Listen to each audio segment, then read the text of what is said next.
മാം, ഈ മാർക്കറ്റിൽ പലതരത്തിലുള്ള ലിപ്സ്റ്റിക്കുകൾ അവൈലബിൾ ആണ്. അപ്പം പല കമ്പനീസും പല കാര്യങ്ങളും നമുക്ക് പ്രോമിസും ചെയ്യുന്നുണ്ട്. പക്ഷേ ഇതിനിടയിൽ നമുക്ക് എങ്ങനെ ഒരു നല്ല ലിപ്സ്റ്റിക്ക് ചൂസ് ചെയ്യാൻ പറ്റുന്നത്?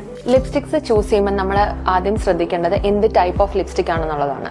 അതായത് പല ടൈപ്പിലുള്ള liquid type of lipsticks available ആണ്, മാറ്റ് ടൈപ്പ് ഉണ്ട്, ക്രീം ടൈപ്പ് ഉണ്ട്. അപ്പോൾ ഇതിൽ ഏറ്റവും സേഫർ ആയിട്ട് നമുക്ക് യൂസ് ചെയ്യാൻ പറ്റുന്നത് ക്രീം ടൈപ്പ് ഓഫ് ലിപ്സ്റ്റിക്സ് ആണ്.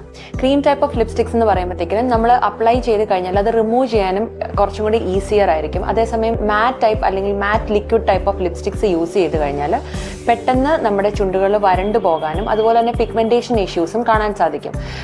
പിന്നെ നമ്മൾ ശ്രദ്ധിക്കേണ്ട ഒരു കാര്യം എന്ത് കളറിലുള്ള ലിപ്സ്റ്റിക്സ് ആണ് യൂസ് ചെയ്യേണ്ടതെന്നാണ്. ഡാർക്ക് ടൈപ്പ് ഓഫ് ലിപ്സ്റ്റിക്സ് അല്ലെങ്കിൽ ഡാർക്ക് റെഡ് കളർ അല്ലെങ്കിൽ പേർപ്പിൾ കളർ അങ്ങനത്തെ ടൈപ്പ് ഓഫ് ലിപ്സ്റ്റിക്സ് യൂസ് ചെയ്യുമ്പോൾ ഈ പിഗ്മെന്റ്സ് നമ്മുടെ ലിപ്സിന്റെ സൂപ്പർഫിഷ്യൽ ലെയറായ എപ്പിഡെർമിസിൽ ഡെപ്പോസിറ്റ് ചെയ്ത് ലേറ്റർ പിഗ്മെന്റേഷൻ ഡെവലപ്പ് ചെയ്യാനുള്ള ചാൻസ് ഉണ്ട്.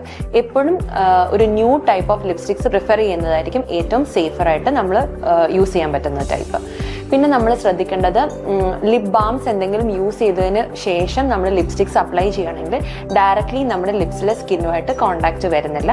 അങ്ങനെയും നമുക്ക് ലിപ്സ്റ്റിക്സ് യൂസ് ചെയ്യാൻ സാധിക്കും. പിന്നെ ശ്രദ്ധിക്കേണ്ടത് നമ്മൾ ലിപ്സ്റ്റിക്സ് യൂസ് ചെയ്യുന്നതിൻ്റെ കൂടെ തന്നെ ലിപ് ബാംസ് SPF ഉള്ള, അതായത് സൺ പ്രൊട്ടക്ഷൻ ഫാക്ടർ ഉള്ള ലിപ് ബാംസും കൂടെ യൂസ് ചെയ്യുകയാണെങ്കിൽ സൺ എക്സ്പോഷർ കാരണം ഉണ്ടാകുന്ന ലിപ് പിഗ്മെന്റേഷൻ ഒരു പരിധി വരെ കുറയ്ക്കാൻ അത് ഹെൽപ്പ് ചെയ്യും.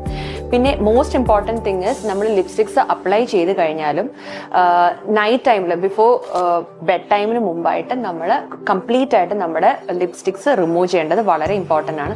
ബിക്കോസ് ലിപ്സ്റ്റിക്സ് ഇരുന്ന് കഴിഞ്ഞു കഴിഞ്ഞാൽ ഇതുപോലെ പിഗ്മെന്റേഷൻ ഇഷ്യൂസും ലിപ്സ്റ്റിക്സ് ഡ്രൈ ആവാനുള്ള ചാൻസ് ഉണ്ട്.